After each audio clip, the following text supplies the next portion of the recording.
हरियाणा में एक बार फिर बीजेपी और जेजेपी का गठबंधन टूटने की चर्चाएं जोरों पर हैं।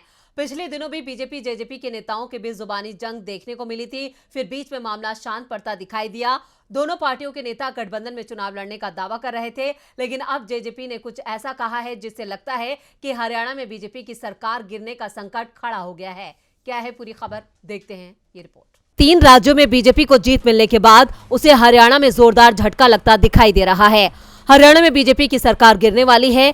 जेजेपी और बीजेपी के गठबंधन को लेकर कई सवाल उठ रहे थे। हरियाणा में बीजेपी और जेजेपी के गठबंधन टूटने की कई खबरें आ रही थीं। इस बीच जेजेपी के महासचिव दिग्विजय चौटाला ने बीजेपी को राज्य में बड़ा झटका दिया है।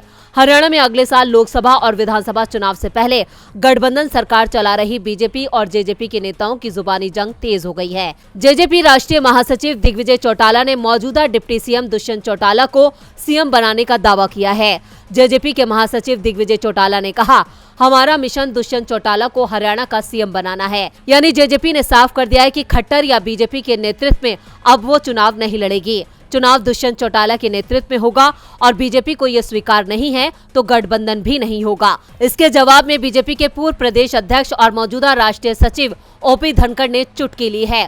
उन्होंने कहा कि किसी को सपना देखने से नहीं रोक सकते, ये लोग राजस्थान में अपनी ताकत दिखा चुके हैं। आपको बता दें कि जेजेपी राजस्थान के विधानसभा चुनावों में भी बीजेपी के बिना गठबंधन के चुनाव लड़ी थी। ऐसे में अब हरियाणा में भी यही माना जा रहा है कि जेजेपी अकेले अपने दम पर चुनाव लड़ेगी। डीबी लाइव की रिपोर्ट।